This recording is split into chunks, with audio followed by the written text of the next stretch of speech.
बरं का, त्याला त्याच्यावरती कठोर कारवाई करणं याला न्याय म्हणतात. सर, EVM संदर्भात आणि अनेक ट्विट तुम्ही केलेले आहेत. तुम्ही म्हटलं की सगळ्यांच्या घराला आग लागली आहे घरच्या दिव्यापासून.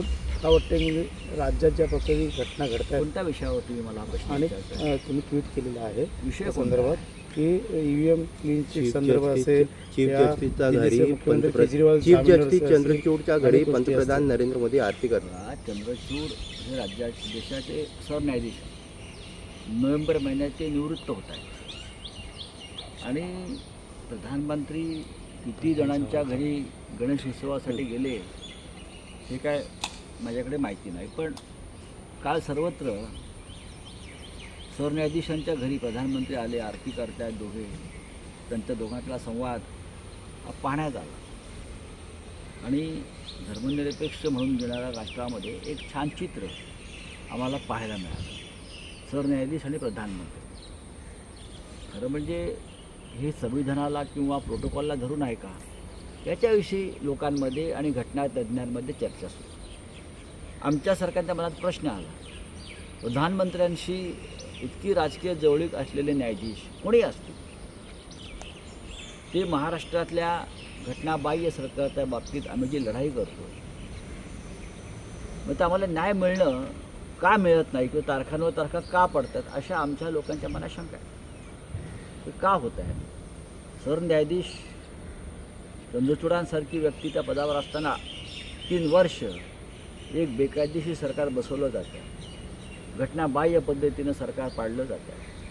हे सरकार घटनाबाह्य आहे असं स्वतः सरन्यायाधीश वारंवार सांगत राहिले, तरीही निर्णय आणि निकाल होत नाही. ते निवृत्तीला आले आणि काल त्यांच्या घरी प्रधानमंत्री पोहोचले. त्याच्यामुळे ह्याच्यामागे काही वेगळं काय घडतं आहे का, हे सरकार वाचवण्यासाठी किंवा शिवसेना, राष्ट्रवादी काँग्रेससारखे महाराष्ट्र स्वाभिमानी पक्ष हे पूर्णपणे खतम करायचे आणि त्यासाठी न्यायालयाची मदत घेतली जाते का, या लोकांच्या मनातल्या शंका काल घट्ट झाल्या, पक्क्या झाल्या. सर, किरीट सोमय्या यांनी असमर्थता दर्शवली. बोले, त्यांना आपका क्या सवाल है?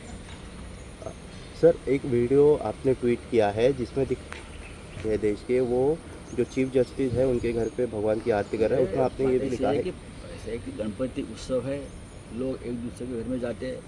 प्रधानमंत्री अब तक कितने लोगों के घर में गए मेरे पास जानकारी नहीं है. दिल्ली में बहुत जगह पे गणेश उत्सव है, हमारे महाराष्ट्र सदन में है, महाराष्ट्र मंडल का है, होता है ना.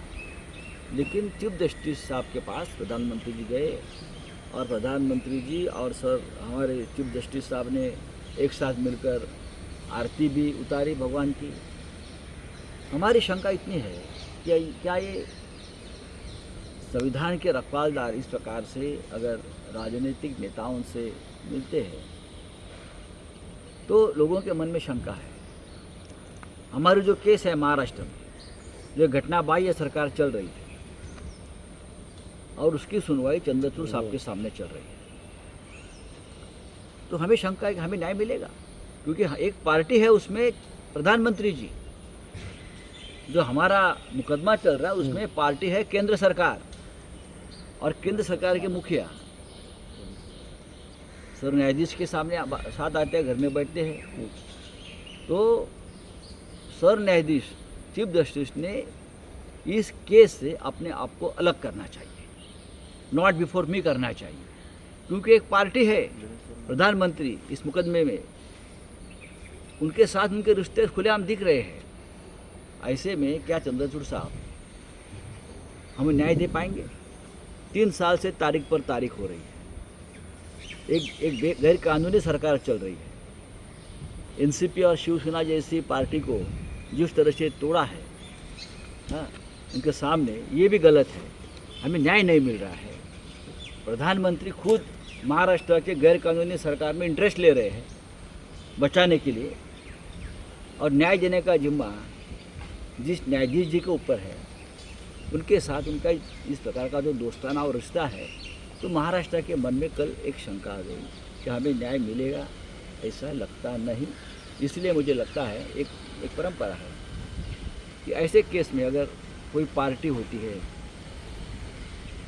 और वो न्यायाधीश महाराज जस्टिस का कोई रिलेशन दिखता है, तो उस मुकदमे से अपने आप को अलग कर लेती है. तो चंद्रचूड़ साहब ने मुझे लगता है अपने आप को इस केस से अलग करना चाहिए। देश विदेशातील प्रत्येक घडामोडींचे लाईव्ह अपडेट मिळवण्यासाठी आता साम टीव्हीच्या सर्व सोशल मीडिया प्लॅटफॉर्मला लाईक, फॉलो आणि सबस्क्राईब करा। तसंच सर्व नोटिफिकेशनसाठी बेल आयकॉन प्रेस करायला विसरू नका।